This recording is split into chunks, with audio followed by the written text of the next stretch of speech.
If you want to bold text in YouTube comments, there are two simple methods you can use right now. First method is the official YouTube formatting trick.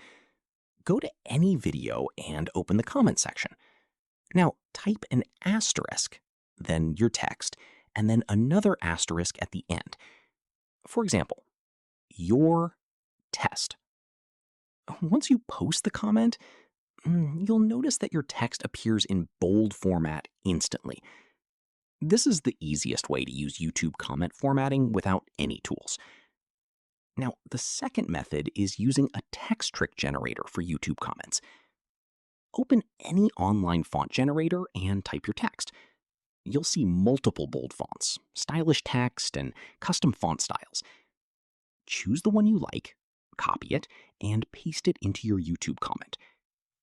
After posting, your comment will not only appear bold, but also in a unique font style, which helps your comment stand out. So yeah, if you want quick formatting, use the asterisk method.